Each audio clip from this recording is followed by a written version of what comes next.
couple of questions, and please, with microphones there, we want to invite you into the conversation, so please come on up and we'll get to questions very shortly. Microphones here for you both. I wanted to talk briefly about scaling so we're talking packaging and other solutions here with what you offer. Where are you at in terms of scaling this, and what's the capability that you see from that, and who's the petrochemical company you're partnering with? So today we have the ability to produce about 10 million pounds monthly. We produce in the US. Our model for scale, our growth cycle is 90 to 120 days. We are very intentional also about the impact that we make for farming. One of the things that has adversely affected the farming industry is broken promises among companies unable to deliver solutions. So we hire a farmer to grow our crops. We then purchase the crops back from them, and that amount is we pay a farmer 10 cents. So with a 7,500 pound yield per acre, it gives a farmer 2 years about $1,500 an acre to be able to do it, and then we buy that back. So we supply the seed and then we buy the material back. We're intentional about, as we do studies in a region, for instance, what is the import-export look like? What's the key driver of the GDP in that region on whether it's agriculture or what it may be, that we can spearhead the development of manufacturing or opportunity so that it allows a region of the world to become more sustainable within its own borders and build not only taking in, for instance, if they spend a lot in importing goods, how they can build a market for the goods that they're importing and then develop a market for export of those goods as well. It doesn't make sense. Honestly, if logistics-wise, it doesn't make sense for us to just grow somewhere if we're not going to put processing facilities, because at that point, we're increasing emissions if we don't intentionally pay attention to that. So. Thank you. I have a question at the floor. I'm going to ask Orri Björnsson a question and then go to you. And there's some key themes emerging from this scaling and access, alternative proteins and nutrition, and the circular systems that we've talked about, and then Dr. Graham's point about integration. Orri Björnsson, you talked about your company being a good business, not a very efficient way of feeding people, is what I took from that. There's a projected demand for between 30 and 70-something% increasing global protein demand by 2050. What's your sense of how achievable that is, and your best case solution for that? Yeah, I think we will meet the demand. I believe that there is no food shortage in the world. There is a distribution issue. If you take a close sample at my table at lunchtime, half of the food that was at the table went back uneaten. So we are not very good at distributing food, even here where we are talking about it. So I believe we need to improve the distribution. We might also need to improve distribution of water, and we might need to relocate some types of farming. We might do better if we think globally. I know it is a very complicated and difficult task, but we should be able to do it if we really want to sort this out easily. But mankind is very interesting, and we always, in the end, after failures, we will find a solution. And I believe that it's not going to be any different this time. I mean, we had worries when we were reaching 3 billion, 4 billion, 5 billion, so on and so forth. Maybe the most important thing would be in the end to improve education and improve the standard of life. If we do business with poorer countries, if we start trading with them, life will improve, and as it seems, as soon as life starts to improve, the population growth slows down, and we manage the situation much better. So I think there are multiple solutions, and we don't need to produce a lot more food, but we might do so. But if we can improve the distribution and the utilization, then I think we sort out most of the issues. And some novel protein options in that mix, I think. Could we go to questions, please? If you could say your name and keep your question or your input nice and engaging and short. Thank you. My name is Damaris Reyes, and I've been in the nutraceutical pharmaceutical industry for 30 years.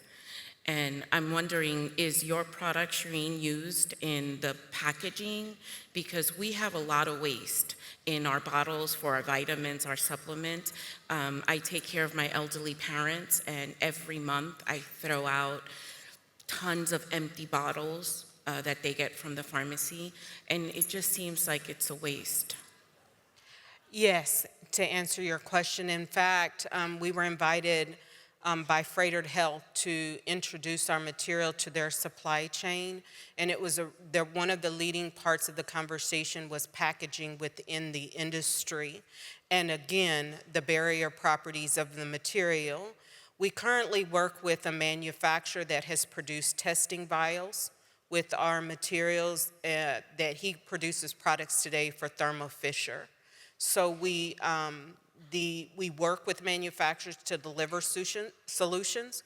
We're a resin provider, so we welcome anyone that is interested in building and creating a solution in their industry to join us on the journey. We didn't come here to replace manufacturing.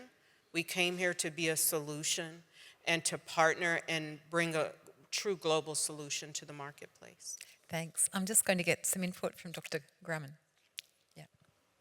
You had an observation? Yeah. No? Thank you. That's right, I mistook that. I couldn't quite see that sign. I'm possibly more short-sighted. Could we have our next question, please? Thank you. And can you, it's 2 minutes, thank you.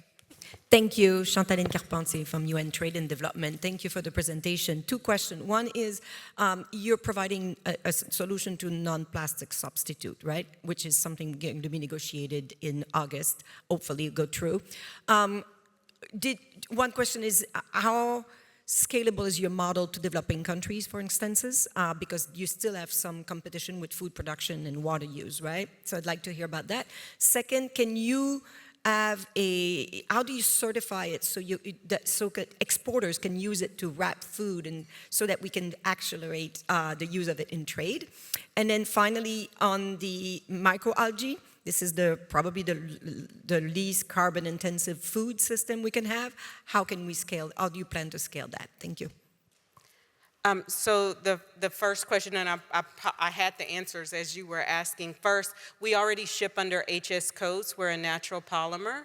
Our material has already been tested in that way. We're not food competitive crops, so we don't compete with the use of water. In fact, we're a low water crop. It grows like weeds almost, but we don't compete with the food supply. I know that some alternatives are like corn, starch, or maybe sugar. That's not the case with us. We actually are we're not plastics. We are the use of plants in plastics manufacturing, and so that's the distinct defined difference. Yeah, the scalability is actually there. If somebody wants to eat the product, we already produce tens of thousands of tons of spirulina, and we produce quite a lot of chlorella. Those are both microspecies, and they are called superfood, but in my opinion, they are not very good food. They taste quite badly, but if you take it as a supplement, 2-3 capsules, 2-3 grams a day, then it's a very good nutrition and can help you. And therefore, I believe we can expand in that field. And then microalgae can also be a very good feed for both aquaculture and animals on land. So we have opportunities there. And this will happen through natural utilization of sunlight and conservation of water in the warm countries. Do I have permission to take one more question from the floor, Irene? Sure, quick. Thank you. Yes. Thank you, Irene, to bring this panel and to talk about food security. It's so important to me. Having followed a farmer called Don Carmen for more than 10 years, he was growing a big vegetables and making grain in Mexico. It's why I didn't come to a summit one time.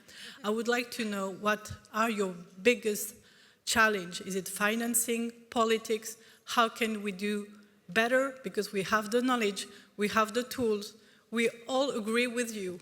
What do we need to shine more? Thank you. Good question. Good question. Quick Funding, is it scaling up? Is it opening doors without tariffs? What is it? Yeah. New clients? I'm conscious of time. Since this is the Global Summit of Women, I wanted us to think about how these technologies can specifically empower women, farmers who I think is something more than 40% of the farming population, and at a time when the pressure is on increasing costs. Any final thoughts before we wrap up? And Kathrin, and then I'll go to... I would actually like to take up the last question. Thank you. Because for me, like, the key is really that we have to be in agreement when it comes to recommendations from the research, from the tech companies, and then the adoption towards the farmers. The lag in between is normally politics. And I think it's really an issue. We talked about cover crops now. Something really good that has been implemented now in the European Union is, for example, the obligatory growth of cover crops and crop rotations for European farmers. So it's like we are coming towards it. But here, that's what I also meant in my last slide, talking about really this approach of complete stakeholder engagement. And stakeholders are not just industry and farmers and researchers, but also to have the politician at the table so that they understand what we are talking about. Cut through to get the big political stakeholders. Time's against us. That was just a small slice of where we need to go with this. Nature doesn't waste. We've got amazing examples here of how this ingenuity can be tapped and grown. I wish you all the best, Kathrin, Sharina and Orri. Thanks. Thank you, Irene. Thank you. Please thank our panel. Wait.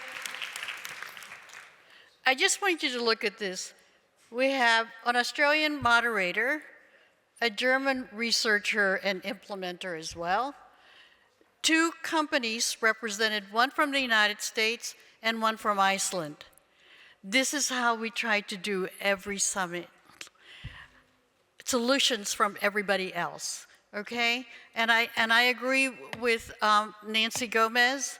We need to figure out how to make all of that happen, what you all proposed here today. And yes, we agree, politics, and not such great governance prevents all of this from becoming real. So thank you so much, Narelle, everybody else. More women in politics.